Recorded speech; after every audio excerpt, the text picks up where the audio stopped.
I'm Brad Rathe, partner, senior director of portfolio management at Waverly Advisors. I'm Clay McDaniel, Chief Investment Officer of Private Markets.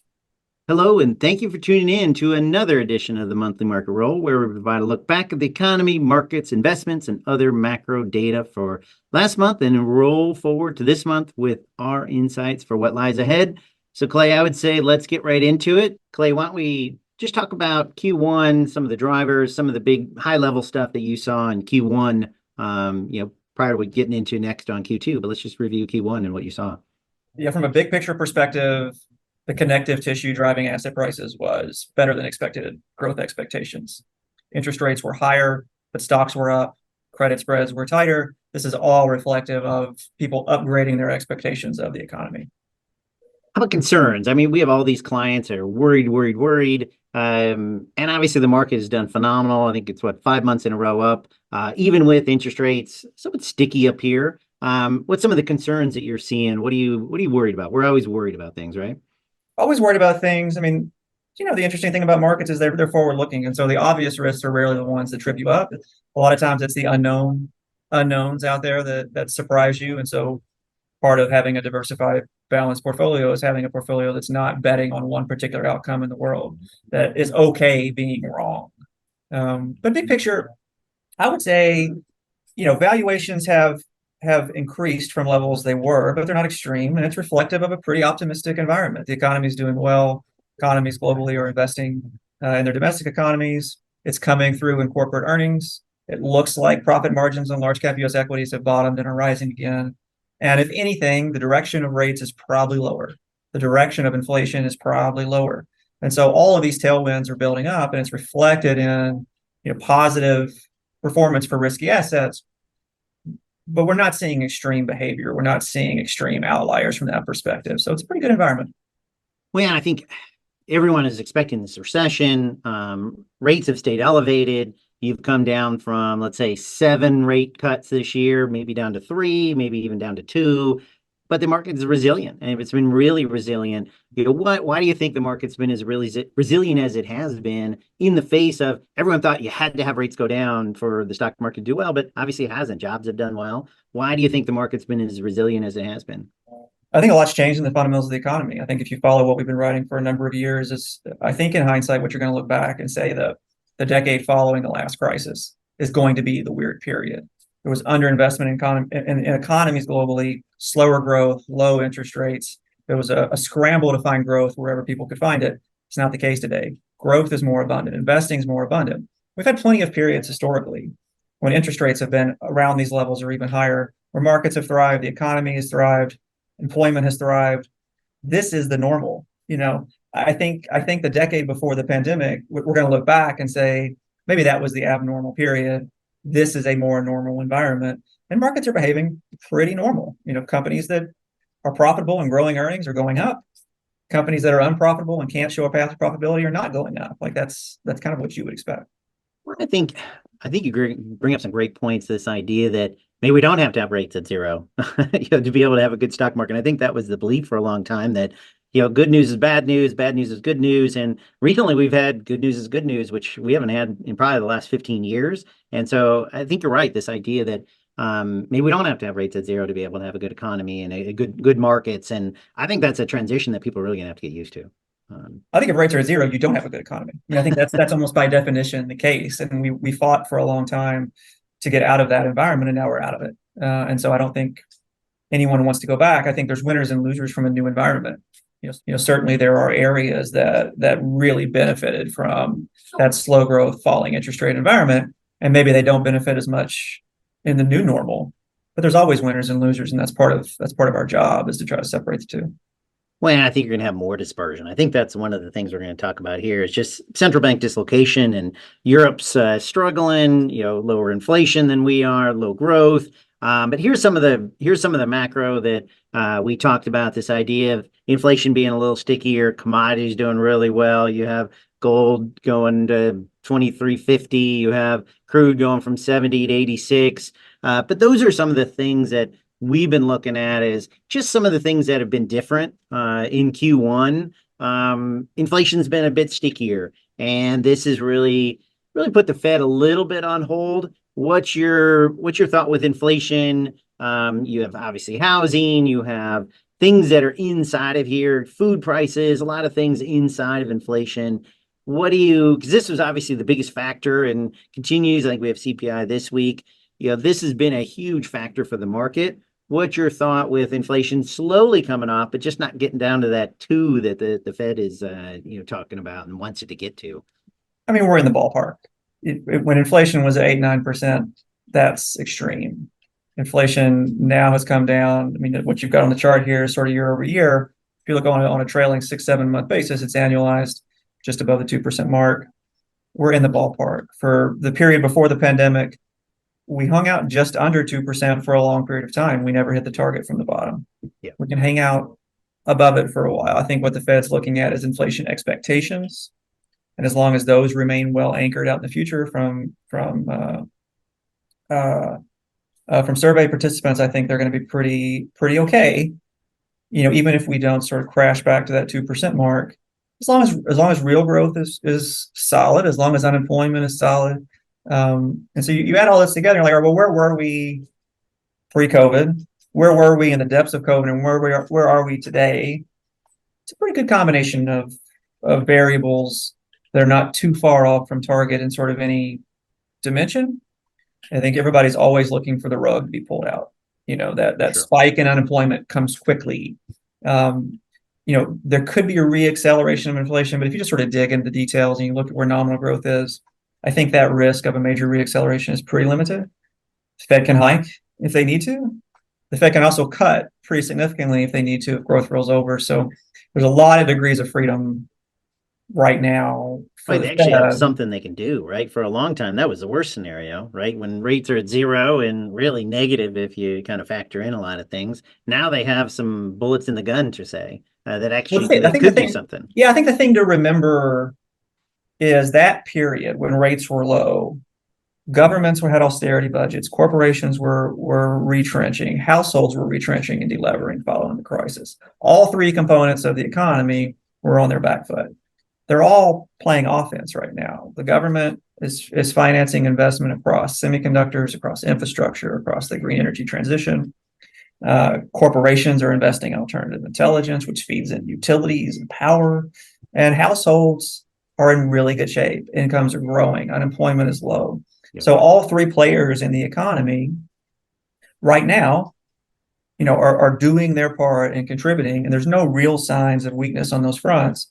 We're paying very close attention, because those feedback loops can go into reverse. But for now, it's just a very different environment than it was, not too long ago. This has been one of my favorite charts. I think you actually gave this to me from Goldman, a couple of weeks ago. And to me, this is really just going back to that dislocation and thinking about how this is going to impact how central banks move, how the dollar is going to move, growth of Europe versus the US.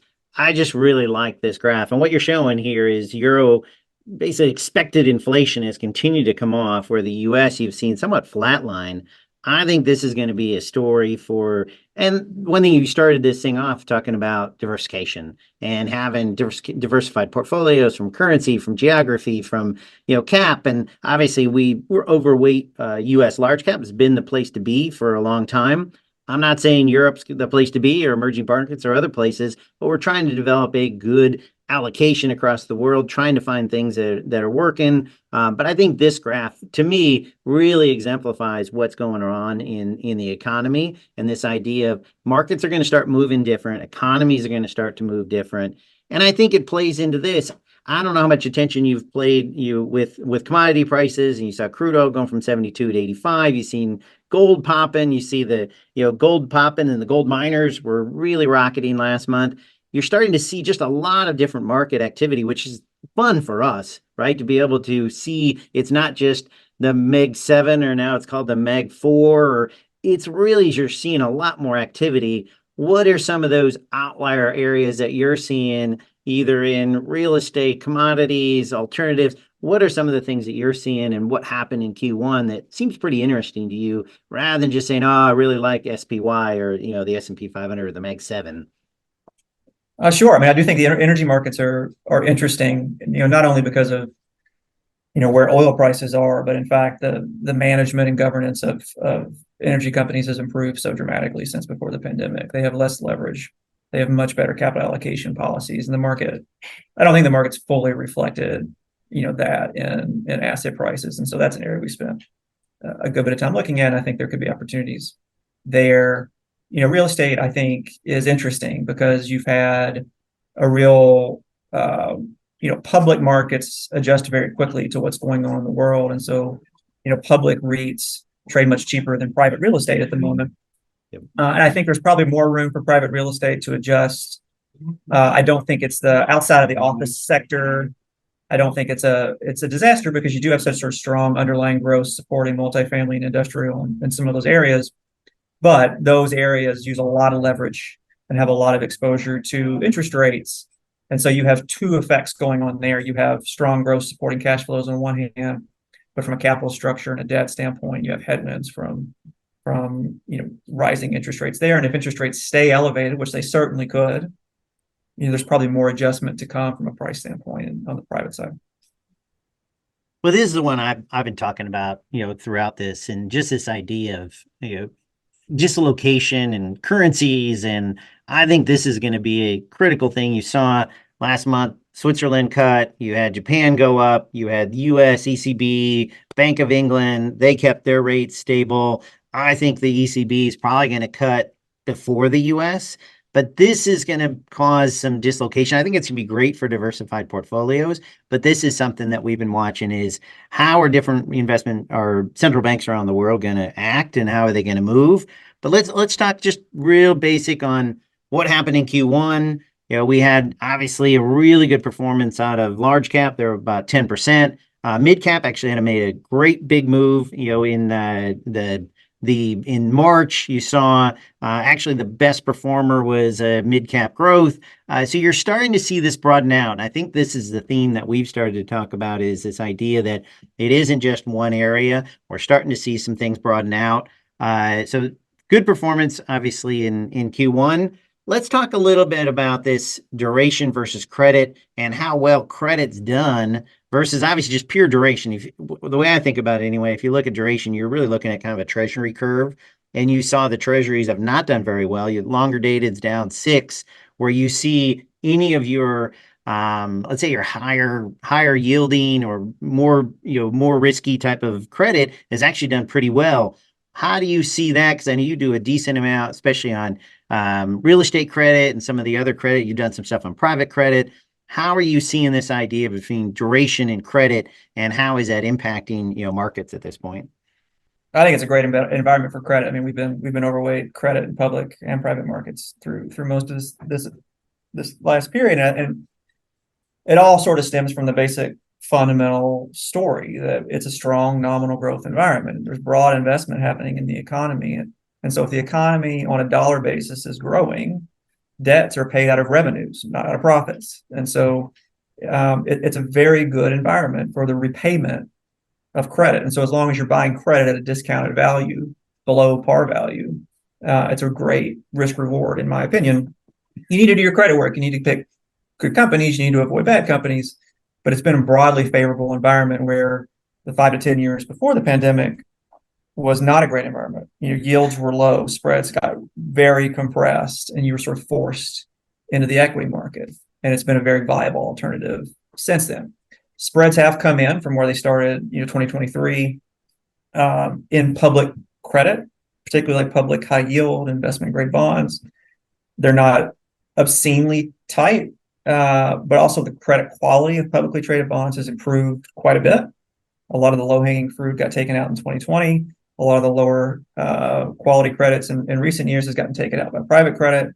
And so you have this sort of composition effect where the quality of the index has improved along with tighter spreads. Yields are still reasonably attractive. You're still getting paid pretty well, risk-free plus spread. And historically, those two things, one nice feature about public credit is those two features work in a mean reversion manner against each other. When spreads widen, rates tend to come down. When rates go up, spreads tend to tighten. And so owning credit over the last 2 years has been a much smoother ride than owning interest rates outright or owning equities outright. And so it's still a favorable environment, but we're sensitive to valuation, we're sensitive to relative value. And so I think there's an opportunity to shift money between certain sectors of fixed income, but broadly speaking, still a favorable environment and not something that keeps me up at night. No, that's one of the things you and I've talked a lot about is this idea of risk reward across the whole credit. And we look at 50, 60 different, types of credit and different spreads, and it's moving all the time. And then there's a lot of opportunity there. And obviously if, clients want to talk about it, we certainly can dig deeper into it. Huge conversation that we have all the time. But I think that's the part that we find is there's a lot of opportunity there, but you got to do your homework. And those are the things that, we really dig into. I love talking bonds anytime. Awesome. So let's roll into April. Obviously, Q1 was a great period. We have a certain amount of balance, going into this. There's concerns, but overall still constructive.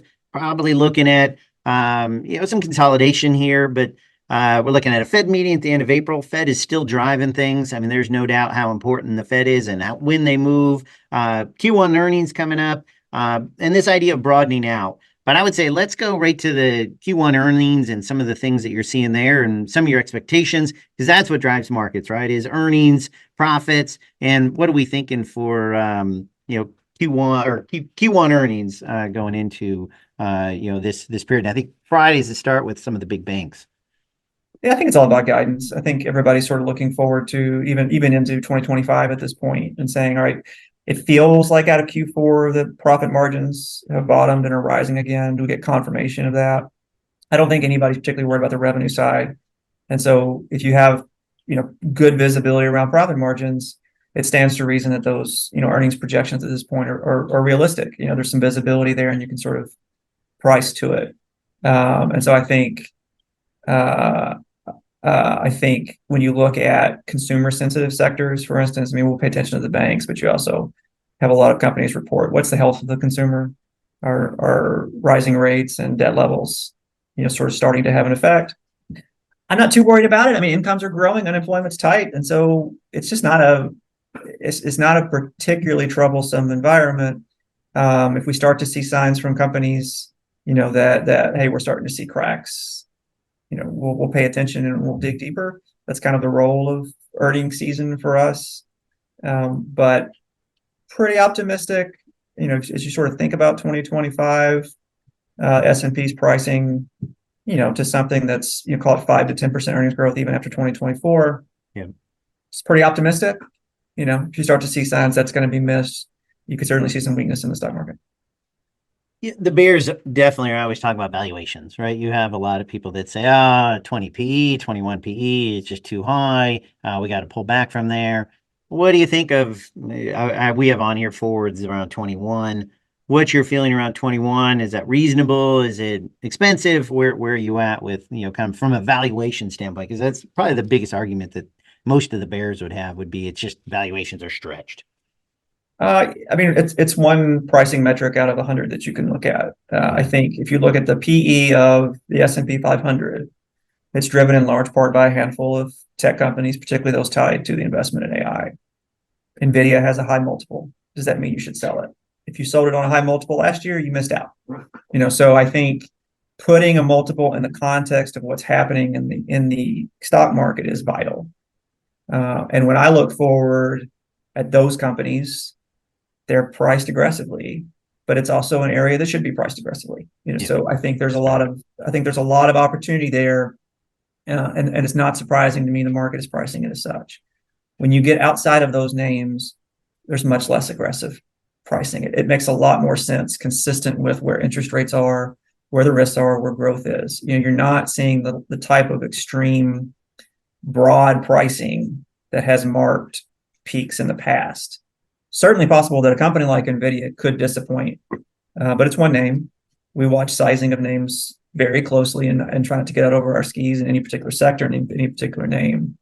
And so, short story is you take valuation into account, but you're not a slave to one metric. Hey, this number's high, so I need to sell. It's a heuristic, it's a guidepost, it's a sign, but it's not a law.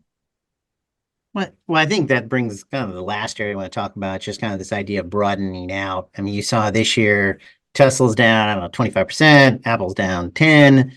I think the most incredible part of this year, because I think probably the biggest concern coming into this year was this idea of concentration. Everyone was talking about such concentrated returns can't stay, either, some of that has to come off and something else has to start filling in. I think we're seeing that. I think we're starting to see that filling in. You see energy doing better. Industrials, you've seen some better manufacturing numbers. Energy, obviously, is actually the leading sector, through Q1 up 13. And XLK, which is, the one here, is actually less than the S&P 500. I think most people would be stunned by this idea that there's a lot of other areas that are doing really well. Financials surprisingly do well. Those are obviously big banks. You look at regionals, they're probably closer to, up a few. But just talk about, kind of as we, last topic here, this idea of broadening out and some of the things that we're seeing rather than just, Mag 7, Mag 7, Mag 7, we're really starting to see, a lot more from it. I think this is really important.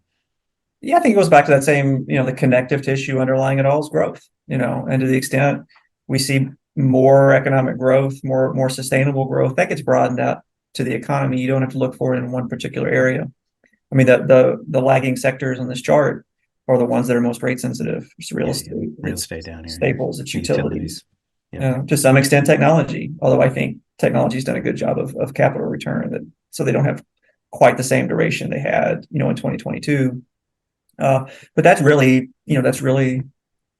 the broad story, and what you need for a real broadening out to include small and mid caps is that disinflationary growth that you're looking for. Well, I think, I don't know, you kind of have your final comments here, but I for the most part, for me, yeah, I'm certainly long-term optimistic. We certainly have a constructive about the market. Interest rates are going to play a key part. I think, global geopolitical currencies, I think it's going to help to add to diversified portfolios. So I'm overall, and fixed income is an area that we really think has a lot of opportunities. And for those that are doing the homework and really dig in there and find some great risk reward comparative, especially from a relative standpoint. So those are some of the things I see going into Q2. How are you feeling going into kind of a conclusion here going into Q2? I think you said it great. I mean, I think we're optimistic, but part of our job is, not to bet on specific outcomes. I think diversification and risk management, are vital here because there's more optimism priced into the market. And so, hey, we think this is how the world's going to unfold, but what if we're wrong, and try to protect against it. Well, thanks, Clay. This is great. Thanks, everyone, for listening to the Monthly Market Roll. If you like what you heard, have any questions about the topics we discussed today, feel free to reach out to Waverly Advisors. Information on how to reach us is in the description. You can get more information at waverlyadvisors.com. Thanks again for watching, and we'll see you on the next video.